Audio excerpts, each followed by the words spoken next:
Before we let you go, we would like to recommend. No, we don't need that. Sorry. It's so fun though. I'm Like, not thinking. but there's so yeah, no, like.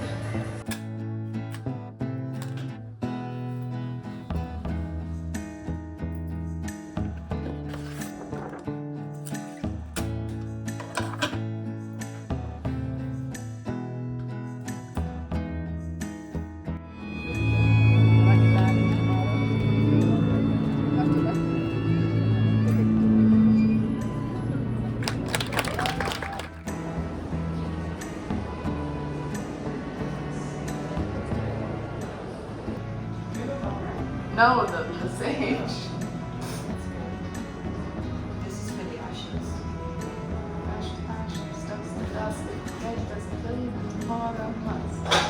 Stop Baptiste, if you can hear us, please save us. Please save us, Stop Baptiste.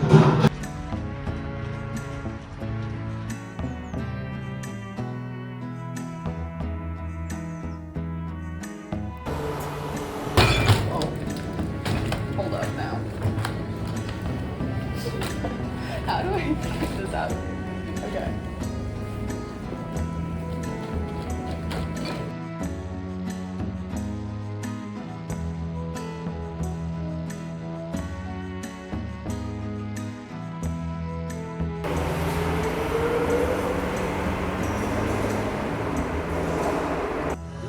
You may think, what is this trap? I'm supposed to eat this with a fork and a spoon? No, you're overthinking it. It's actually simple. Oh, like a pole one. You guys keep talking about food I don't know what it is. From Nola. From what? New Orleans. Nola. Nola.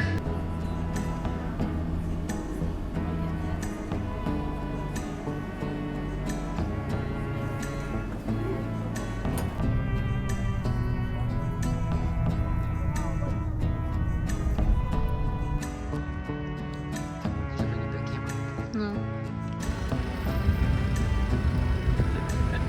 It's cute.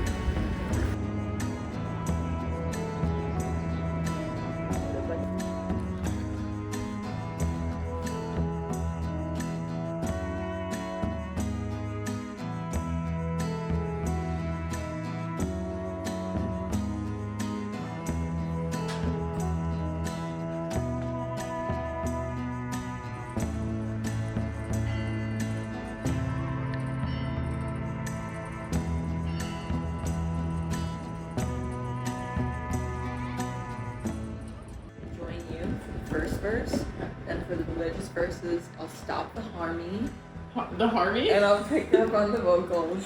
We're so glad God made you. We're so glad God made you.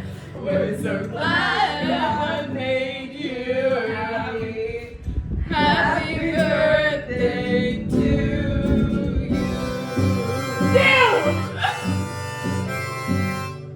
You dear, may God bless you, dear. So glad God made you.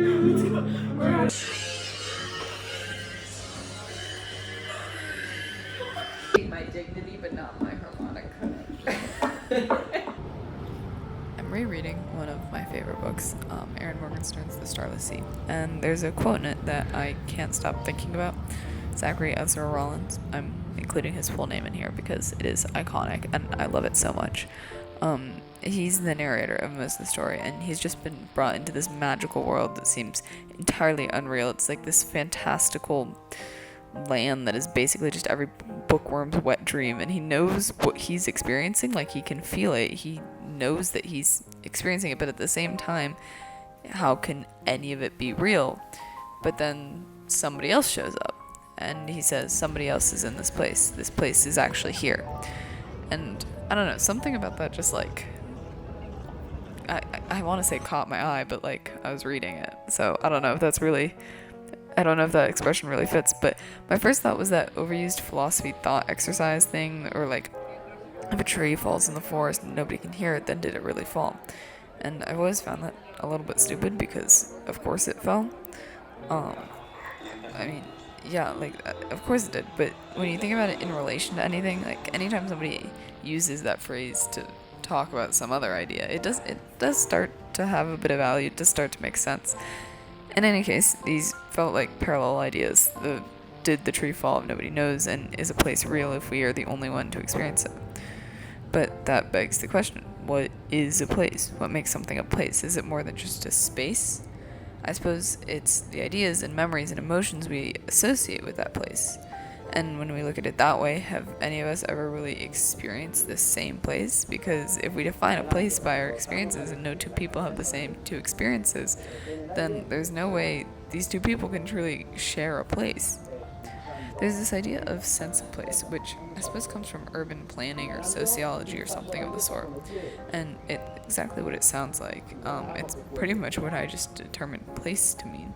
But it's just what we think of a place as being, what makes it unique, what makes it more than just a couple buildings and a street. I've just moved across the globe, and it's been interesting because it means I'm learning an entirely new place. I moved here knowing next to nothing, and so much of what I now see as being this place is not what I expected, nor is it what others living here see it as. But I also can't say that I know this place because my experience with it is thus far very limited. Yet, how can we say we know any place? We know our experience with it, but that's pretty much it. On the opposite side of sense of place is placelessness, when a space has lost everything that makes it feel like a unique location, when it can be anywhere because it is unidentifiable. This place definitely has a sense of place, but I think what I disliked about the US was that so much of it, at least in my experience, felt placeless. But I'm not really sure what place I am looking for. The US just wasn't it. I don't think this is it either, but it's a lot better than what what I've felt the US to be. And I suppose part of what I love about the Starless Sea, to bring it all back to that, is that it creates such a vivid sense of place. It's such beautiful world building. I like Erin Morgenstern. She's known for The Night Circus, which has the same thing, but I think the Starless Sea does an even more beautiful job of creating this whole other world. I don't know. I'm not sure where all this is headed, my little faux philosophical thought about places, but it's been on my mind, so there it is, I suppose.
Yes.